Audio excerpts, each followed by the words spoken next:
రామారావు గారు మద్రాసులో చెన్నైలో స్టాలిన్ ముఖ్యమంత్రి ఏర్పాటు చేసిన సమావేశంలో పాల్గొన్నాం. అక్కడ అన్ని రాజకీయ పార్టీలు వచ్చినాయి. చెప్పుకోవడం గర్వంగా అని చెప్పడలే నేను, కానీ చాలా విషయాలు మేము చెప్పిన విషయాలే అక్కడ అన్ని పార్టీలు అంగీకరించింది. ఒక కొత్త తరం దేశాన్ని ఏ విధంగా ముందు తీసుకెళ్లాలని చెప్పి మాట్లాడినాం. మేము శాసనసభలో మొదటిసారి డీలిమిటేషన్ చేసేటప్పుడు ఈసారి ఆలోచించాలి.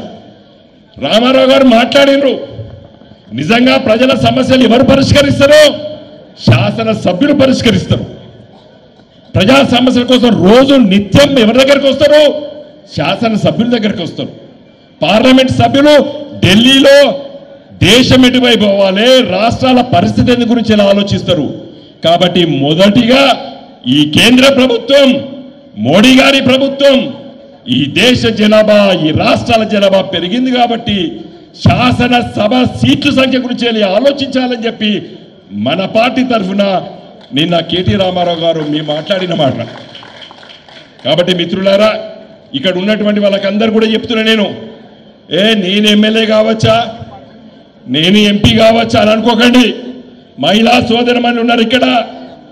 తప్పనిసరిగా చట్టం పాస్ అయింది, పార్లమెంటు బిల్లు కాదు. చాలా మంది మహిళా నాయకురాలు మహిళా రిజర్వేషన్ బిల్లు అని మాట్లాడుతున్నారు. బిల్లు కాదది, అది చట్టం అయిపోయింది. అది తప్పనిసరిగా 33% రేపు శాసనసభలో పార్లమెంట్లో సీట్లు కేటాయించాలి. మహిళా సోదరుమణులు కూడా చెప్తున్నాను, ముందుకు రండి, రాజకీయాల్లో చైతన్యంతో ముందుకు రావాలి. మీరు ఈ గొప్ప అవకాశం మళ్ళీ మనకు వచ్చింది. మనకు కొత్త తరాన్ని ఇలా తీసుకొచ్చి మళ్ళీ 20 సంవత్సరాల వరకు మన కేటీ రామారావు గారి నాయకత్వాన ఈ రాష్ట్రాన్ని పరిపాలించేటువంటి అవసరాన్ని మనం ఎన్నుకోవాలి. అనుభవజ్ఞులైనటువంటి మాలాంటి వాళ్ళం, అనుభవజ్ఞులైనటువంటి ముందుకు డైస్లో కూర్చున్నాం. మేమందరం కూడా రాజకీయాల్లో చాలా అవకాశాలు ఉంటాయి కాబట్టి ఎవరి అవకాశం వాళ్ళకు ఉంటుంది. కాబట్టి దయచేసి మిత్రులారా, నేను కొత్త తరాన్ని కోరుతున్నాను. ఈ గులాబీ జెండా నీడలో మీరు నాయకులుగా ఎదగండి, ప్రజల సేవ చెయ్యండి.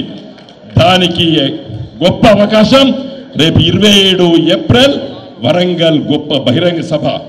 కాబట్టి ఒక్కొక్కరు మీ గ్రామంలో ఉన్నటువంటి వాళ్ళందరినీ కూడా తీసుకురావాలని చెప్పి నేను కోరుతున్నాను. మిత్రులారా, చాలా సమస్యలు వస్తాయి. ఎలా రేవంత్ రెడ్డి గారు ఇంతకుముందు చెప్పిండ్రు, ఆ సమస్యలు ఈ పరిష్కారం చేయలేని ఆ విషయాలని కూడా క్లుప్తంగా మన కేటీ రామారావు గారు మీ దృష్టికి తీసుకొస్తారు.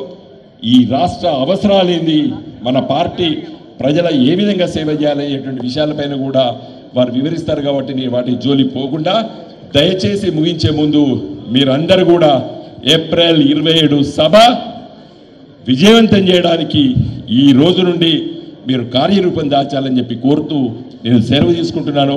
జై తెలంగాణ.